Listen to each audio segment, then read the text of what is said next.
प्यारे बच्चों, online video के माध्यम से आप सभी अपना विषय पढ़ रहे हैं। बीपी ओझा इंटरमीडिएट कॉलेज की तरफ से सभी विषय आप तक पहुंचाए जा रहे हैं ऑनलाइन वीडियो के ज़रिए। तो आइए, मैं कक्षा 7 यानी 7वीं क्लास का हिंदी विषय लेकर उपस्थित हुआ हूं। कक्षा 7 के बच्चे ध्यान देंगे। प्यारे बच्चे, इसके पहले वीडियो के माध्यम से पाठ 2 आपके विषय का पाठ 2 नादान दोस्त, इस कहानी पर, इस पाठ पर चर्चा कर रहे थे। बात यहाँ तक आ गई थी कि श्यामा और केशव दोनों ने अपने पास में रहने वाले चिड़िया और बच्चों की देखभाल करने का बीड़ा उठा लिए थे कि अंडे कब निकलेंगे, ये उड़ेंगे कब, इन चिड़िया को भोजन कहाँ से मिलेगा। तमाम बातें सोच करके वो चिड़ियों के बारे में, चिड़ियों की भलाई के बारे में सोचने लगे थे। तो आगे पैराग्राफ में श्यामा बोलती है। श्यामा कहती है, वह तो बीज से फटी हुई है, उसमें से धूप ना जाएगी। जब दोनों बच्चों ने चिंता किया कि ये चिड़िया और चिड़िया के बच्चे धूप में रहते हैं और आसमान से सीधे धूप उनके बच्चों पर लगती है, बहुत परेशानियां उठानी पड़ेगी धूप में। तब श्यामा और केशव ने दिमाग लगाया, अपनी बुद्धि का प्रयोग किया कि एक टोकरी उनके ऊपर छज्जा बनाकर अगर हम रख देंगे तो बच्चे धूप से बच जाएंगे, चिड़िया धूप से बच जाएगी। आगे केशव ने झुंझलाकर कहा, तुम टोकरी तो लाओ, मैं उसका सुराख बंद करने की कोई हिकमत निकालूंगा, यानी तरकीब निकालूंगा। जो टोकरी श्यामा से केशव मंगवा रहा है, श्यामा कहती है टोकरी जो आप भैया मंगवा रहे हैं उसमें तो सुराख है। तो उसने तरकीब बताया, आप तो ले आओ, टोकरी ले तो आओ, हम सुराख बंद करने का कोई तरकीब निकालेंगे। फिर देखिए, श्यामा दौड़कर टोकरी उठा लाई। केशव ने उसके सुराख में थोड़ा सा कागज ठूंस दिया और अब टोकरी को एक टहनी से टिकाकर बोला, देख ऐसे ही घोंसले पर उसकी आड़ कर दूंगा, तब कैसे धूप जाएगी। उसने समझाया अपनी बहन को, ऐसे ही मैं एक आड़ कर दूंगा, जब आड़ कर दूंगा तो धूप नहीं जाएगी, यानी धूप से बच्चे बच जाएंगे, चिड़िया बच जाएगी। श्यामा ने दिल में सोचा, अपने मन में सोचा, क्या भैया कितने चालाक हैं। अपने भाई के बारे में कहा, बहुत चालाक हैं, इतने दिमाग लगाकर तरकीब खोज लेते हैं। गर्मी के दिन थे, बाबूजी ऑफिस गए हुए थे। अम्मा दोनों बच्चों को कमरे में सुलाकर खुद सो गई थी, लेकिन बच्चों की आंखों में आज नींद कहाँ। अम्मा जी को बहलाने के लिए दोनों दम रोके, आंखें बंद किए, मौके का इंतजार कर रहे थे। ज्यों ही मालूम हुआ कि अम्मा जी अच्छी तरह से सो गई हैं, तो दोनों चुपके से उठे और बहुत धीरे से दरवाजे की सिटकनी खोलकर बाहर निकल आए। अंडों की हिफाजत की तैयारियां होने लगी। केशव कमरे में से एक स्टूल उठा लाया, लेकिन जब उससे काम न चला तो नहाने की चौकी लाकर स्टूल के नीचे रखी और डरते डरते स्टूल पर चढ़ा। यानी दोनों तमाम तरकीब अंडों को बचाने के लिए कर रहे हैं, श्यामा और केशव। अब देखिए अगले पैराग्राफ में, श्यामा दोनों हाथों से स्टूल पकड़े हुए थी, स्टूल की चारों टांगें बराबर न होने के कारण जिस तरफ ज़्यादा दबाव पाता था जरा सा हिल जाता था। बच्चे कितना अभी विकास हुआ है उनकी बुद्धि का, जो बहुत अच्छी तरह से तरकीब निकाल सकते हैं। स्टूल हिल जाता था। उस वक्त केशव को कितनी तकलीफ उठानी पड़ती थी या उसी का दिल जानता था।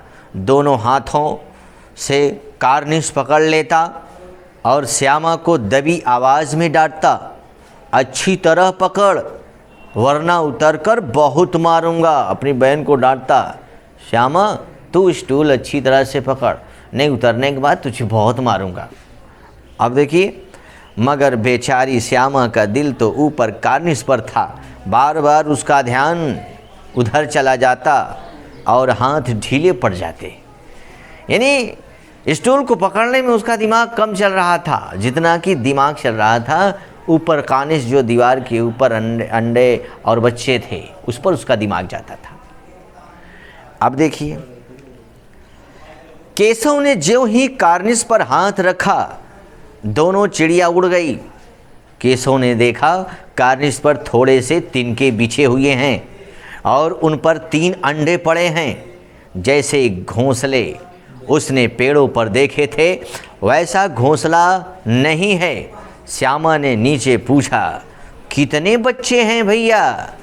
केशव जवाब देता है, 3 अंडे हैं, अभी बच्चे नहीं निकले। श्यामा फिर बोली श्यामा जरा हमें दिखा दो भैया, कितने बड़े हैं?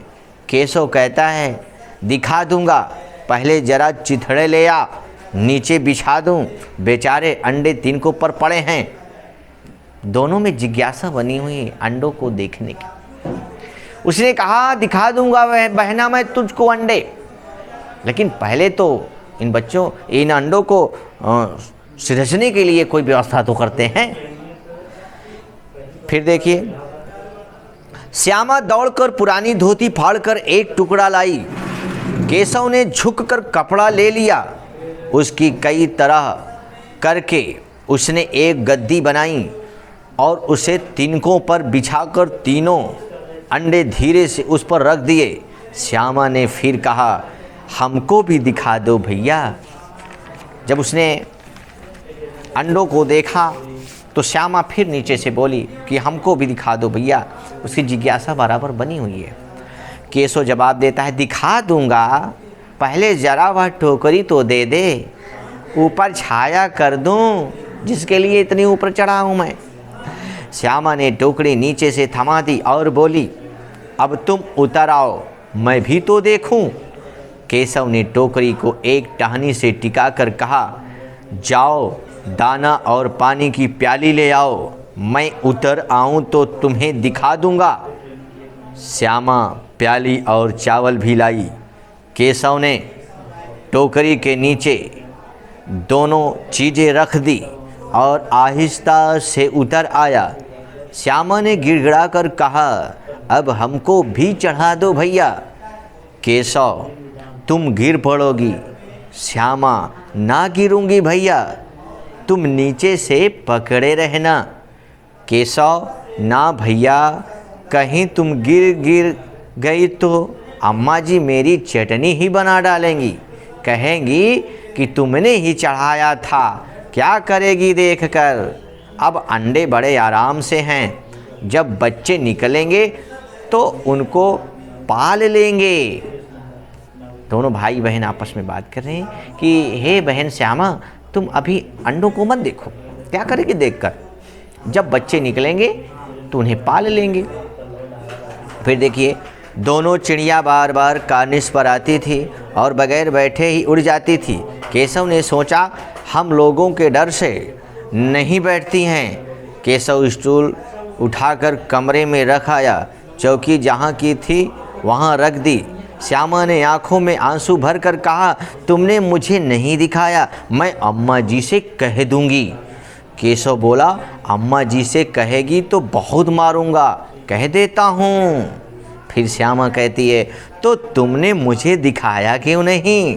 फिर केशव कहता है, गिर पड़ती तो 4 सर ना हो जाते, यानी तेरे सर फूट जाते, तू गिर जाती। अब फिर श्यामा कहती है हो जाते तो हो जाते, देख लेना मैं कह दूंगी।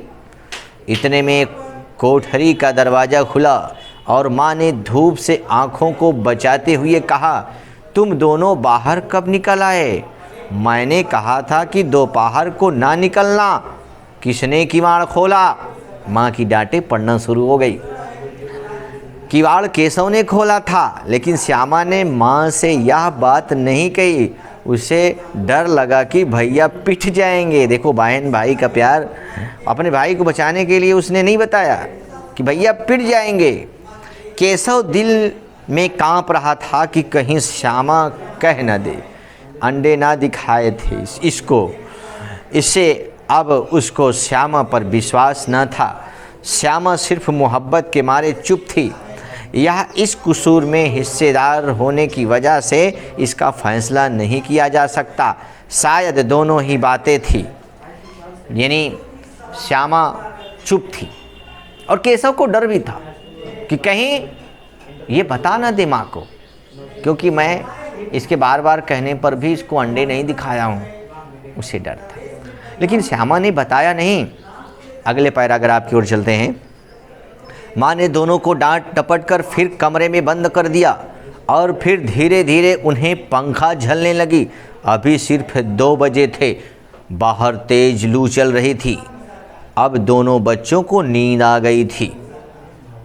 4 बच्चे यकायक श्यामा 4 बजे अचानक श्यामा की नींद खुली। किवाड़ खुले हुए थे। वह दौड़ी हुई कार्निश के पास आई और ऊपर की तरफ ताकने लगी। टोकरी का पता न था।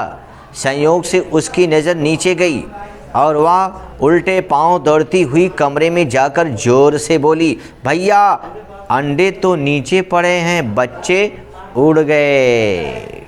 इतना जब संदेशा अपने भाई को बताया तो उसका भाई भी आश्चर्यचकित कि कल अभी थोड़ी देर पहले मैं अंडों को देखा तो कार्निश पर पड़े थे और मेरी बहन के मुताबिक अंडे नीचे पड़े हुए हैं। वह भी डर गया और उसकी बहन भी आश्चर्यचकित हो गई। प्यारे बच्चों, आज बस इतना ही। अगले वीडियो के माध्यम से फिर आप पढ़ेंगे इस पाठ को। अगले पैराग्राफ में ये पाठ समाप्त हो जाएगा। आप सभी मन लगा के पढ़ें। धन्यवाद।